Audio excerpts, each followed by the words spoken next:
صاحب کی خدمت میں ہم آ چکے ہیں، اور جس طرح سے میں نے آپ کو ٹاپک بتا ہی دیا ہے، وزیر اعظم صاحب سے ملاقات کے حوالے سے ان سے بات شروع کرتے ہیں۔ مفتی صاحب، سب سے پہلے بہت شکریہ وقت دینے کے لیے۔ جزاکم اللہ۔ آپ سے پہلا سوال یہ ہے کہ وزیر اعظم صاحب سے آپ کی یہ پہلی ملاقات تھی یا اس سے پہلے بھی آپ کی کوئی ملاقات ہو چکی ہے؟ بسم اللہ الرحمن الرحیم، نہیں، یہ میری پہلی ملاقات تھی۔ اچھا، اس سے پہلے میری کوئی ملاقات نہیں ہوئی، نہ میں نے کبھی دیکھا۔ اچھا، دیکھا بھی نہیں نہیں ہوتا ہے نا، جیسے کوئی دور سے دیکھ لیتا ہے کسی کو۔ ٹھیک ہے۔ اچھا، کیسا ایکسپیرینس رہا جب آپ گئے؟ ظاہر ہے وہاں سیکیورٹی پروٹوکول بھی بہت زیادہ ہوگا جس کو آپ نے فالو کیا ہوگا، تو پہلے کیا ذہن میں تھا اور جب وہاں گئے تو کیا محسوس کیا آپ نے؟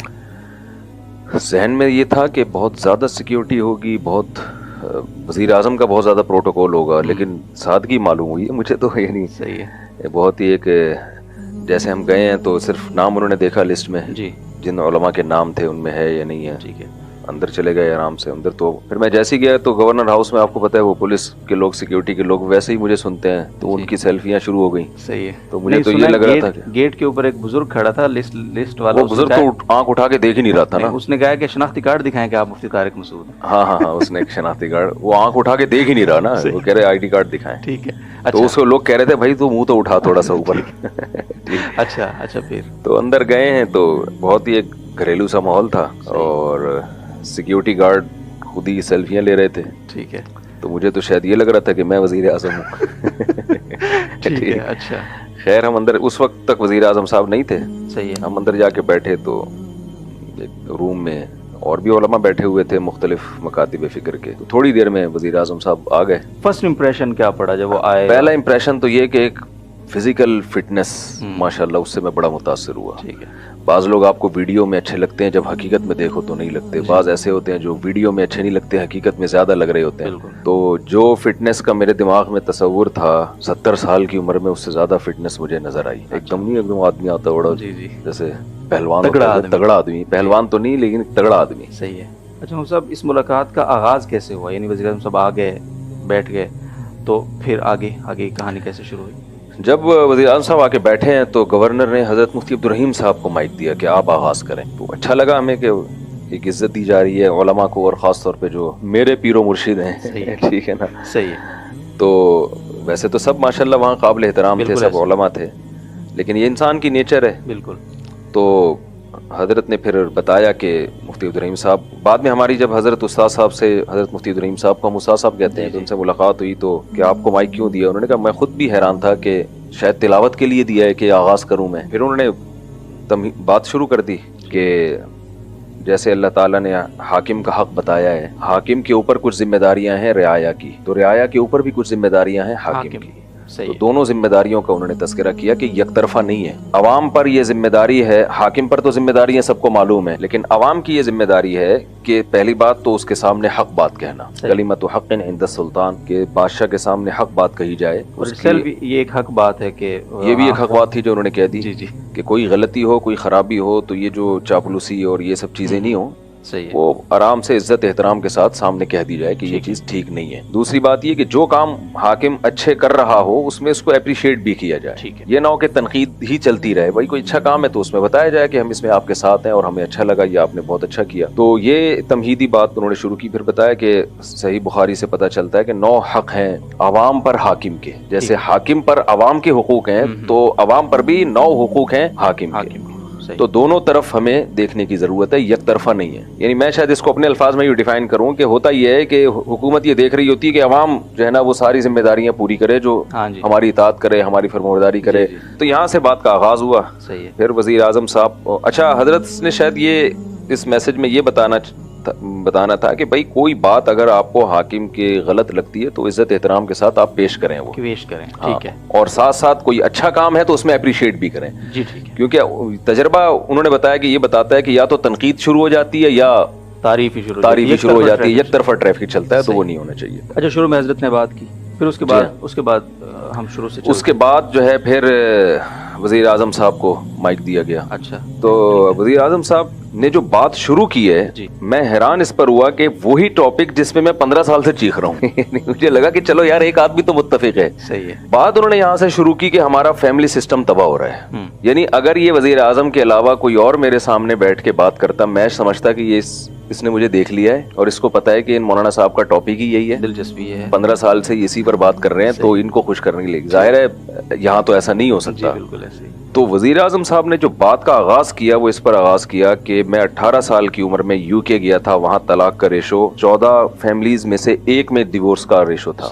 اور اب گیا ہوں تو 60% طلاق کا ریشو ہے. یعنی یہ طلاق کا ریشو بھی جو بہت تھوڑی سی شادیاں ہو رہی ہیں ان میں 60% جوڑوں میں ڈیورس ہو جاتی ہے. تو انہوں نے کہا کہ میں نے یورپ کو بہت قریب سے دیکھا ہے, بہت قریب سے سمجھا ہے, وہی کلچر ہمارے معاشرے میں آ رہا ہے. تو ریپ کے واقعات بڑھ رہے ہیں, تو یہ جو بے حیائی کا ایک طوفان ہے جو, اور پھر بڑی اچھی بات یہ کی کہ اسلام جو ہے, یہ وزیر اعظم صاحب کے الفاظ دہرا رہا ہوں کہ اسلام شاید فیملی سسٹم کو بچانے پر جتنا زور لگاتا ہے اتنا کسی اور چیز پہ نہیں, اور اسی وجہ سے اسلام نے پردے کا حکم دیا ہے. بہت اچھا لگا مجھے, تو پہلی دفعہ میں نے وزیر اعظم سے براہ راست کوئی بات سنی ہے تو وہی بڑی خاندانی بات سننے کو ملی. مجھے بہرحال اچھا لگا, اور کوئی بھی ہوتا تو مجھے اچھا لگتا. صحیح ہے نا, یہ بڑا ایک اتنی اپر لیول کا ایک آدمی بیٹھ کر اس موضوع پر بات کر رہا ہے, ہاں گراؤنڈ ریئلٹی کی بات کر رہا ہے, اور اتنے حساس ایشو کو اٹھا رہا ہے وہ, جبکہ پوری دنیا فیملی سسٹم ہی کو ختم کرنے میں لگی ہوئی ہے. بالکل. تو ہمارے ایک حاکم کی طرف سے ایک ایسی بات جانا, یہ بہت ایک میں سمجھتا ہوں کہ حوصلہ افزائی کی بات ہے. تو وزیر اعظم نے پھر علماء سے یہ مطالبہ کیا کہ آپ لوگ یونیورسٹیوں میں جائیں, اور جہاں بھی ایک طوفان بدتمیزی جو ہمارے بے حیائی پھیل رہی ہے, اور پھر یہ انہوں نے خود کہا کہ ٹک ٹاک پہ ہم نے پابندی لگائی ہے, لیکن اس کے باوجود موبائل پہ بہت کچھ آ رہا ہے, اور بہت کچھ ہم روک بھی نہیں سکتے. ایسا ممکن نہیں ہے کہ یہ بالکل ہی ہم اس کو ختم کر دیں یا سب کچھ ہمارے اختیار میں ہو. تو جتنی تیزی سے یہ سب کچھ پھیل رہا ہے, اگر علماء بیان کریں جا کے یونیورسٹیوں میں اور مختلف اداروں میں, یہ ینگ جنریشن کو اویئر کریں اس بارے میں, تاکہ یہ طوفان ختم ہو اور ہمارا خاندانی نظام بحال ہو, تو اس کے لیے پھر انہوں نے علماء سے تجاویز مانگی. تو کم از کم یہ ٹاپک بتا دیا کہ آج ہماری ڈیبیٹ اور میری ملاقات کا بیسک مقصد یہ ہے. ٹھیک ہے. اچھا, یہ جو فیملی سسٹم کی بات کی, تو یہاں پہ پچھلے دنوں یہ گھریلو تشدد بل آیا, پھر ابھی یہ کم عمری میں قبول اسلام کے حوالے سے چیزیں آئیں, تو اس حوالے سے علماء نے وزیر اعظم صاحب سے کوئی بات کی, کوئی مطالبہ رکھا, کوئی مذمت کی, یا کیا بھرپور طریقے سے کی. یہ بات حضرت استاد صاحب پہلے وزیر اعظم سے ملاقات میں کر چکے ہیں, لیکن اس مجلس میں بھی اس بات کو علماء نے الحمدللہ دوبارہ اٹھایا, اور بہت وزیر اعظم صاحب سے یہ کہا گیا کہ یہ دونوں بل, جو ایک گھریلو تشدد کا بل اور 18 سال سے کم عمر اسلام کا, اور اس میں حضرت مفتی عبدالرحیم صاحب نے بھی دلیل دی کہ حضرت علی رضی اللہ تعالیٰ عنہ کے اسلام کو آپ کیا کہیں گے, یعنی کیا معاذ اللہ وہ غلط تھا, یعنی دنیا کو ہم کیا منہ دکھائیں گے. تو اور بھی علماء تھے جن کا نام, میں اصل میں 2-4 علماء کے علاوہ کسی کے نام, میری نالائقی ہے کہ میں جانتا نہیں تھا, ورنہ میں سب کے نام لے کے بتاتا کہ کس نے کیا کہا. تو اس پہ وزیر اعظم نے کہا کہ یہ ناممکن ہے کہ یہ بل پاس ہو جائے. پھر سوال یہ کیا گیا کہ پھر یہ پیش کیسے ہو گیا, پیش کیسے ہو جاتا ہے ہر کچھ, یعنی پیش کیسے ہوئی, تو سوال یہ نشان ہے نا. تو وزیر اعظم نے کہا کہ یہاں جو ہے نا ملک میں بہت ساری سازشی عناصر ہیں, نام بھی لیے انہوں نے, لیکن میرا خیال ہے لینا یہاں مناسب نہیں ہے, کہ وہ سازشی عناصر اس طرح کے بل پیش کرتے ہیں اور کرتے رہیں گے. یہ ہر دور میں ہوتے ہیں, ہوتے رہیں گے, ان کو پیش کرنے کو ہم نہیں روک سکتے, لیکن پاس ہونے کے لیے اسمبلی میں ہمارے پاس آئے گا تو یہ ناممکن ہے کہ یہ پاس ہو جائے. اور یہ کہا کہ کیسے ممکن ہے کہ ہم ایسا قانون پاس کر دیں کہ 18 سال سے کم عمر میں کوئی اسلام قبول نہیں کر سکتا. یہ بالکل وہی اسٹائل تھا جو ایبسولوٹلی ناٹ والا اسٹائل تھا نا, کہ یہ نہیں ہو سکتا. ٹھیک ہے. تو بہت حوصلہ افزا, اور الحمدللہ سب علماء نے, یعنی جب یہ انہوں نے کہا نا کہ یہ ناممکن ہے, تو سب کی طرف سے ایک حوصلہ افزائی ہوئی کہ ماشاءاللہ آوازیں آئی ایک نا, کہ خوش ہوئے سب الحمدللہ. وہاں اس معاملے میں ان کا جو اپنا موقف ہے وہ الحمدللہ کلیئر ہے. تو علماء سے تجاویز جب انہوں نے مانگی, تو کیا کامن تجاویز کیا دی علماء کرام نے؟ دیکھیں, میں تو خود کچھ تجویزیں پیش کرنا چاہ رہا تھا, مجھے تو پہلی دفعہ موقع ملا تھا, ابھی تک تو بیانات ہی چل رہے تھے ہمارے ان تجاویز میں, 2-3 گھنٹے کی تجاویز ہی چل رہی ہوتی ہیں عوام کے سامنے, تو مجھے بڑا اچھا موقع ملا تھا. لیکن ظاہر ہے سینئر علماء تھے مجھ سے پہلے, میں تو فرسٹ ٹائم بیٹھا ہوں, ان علماء کی طرف سے بھی بڑی اچھی تجویزیں آئیں. حضرت مفتی تقی عثمانی صاحب کے بیٹے تھے مولانا عمران عثمانی, انہوں نے بڑی اچھی تجویز دی. انہوں نے کہا کہ جب آپ نوجوانوں کو اگر کوئی مثبت ایکٹیویٹیز نہیں دیں گے تو وہ پھر نیگیٹو ایکٹیویٹیز کی طرف جائیں گے, موبائل فون, وہ PUBG کھیلیں گے, وہ یہ کریں گے, وہ ٹک ٹاک میں مشغول ہوں گے. تو آپ ان کو بزنس کی طرف لے کر آئیں, امیزون کے ذریعے اور جو انٹرنیٹ کے ذریعے پوری دنیا میں. تو یہ نوجوان اگر اس پہ بیٹھیں گے, بزنس کو گرو کریں گے. دعوت اسلامی کے ایک مولانا صاحب تھے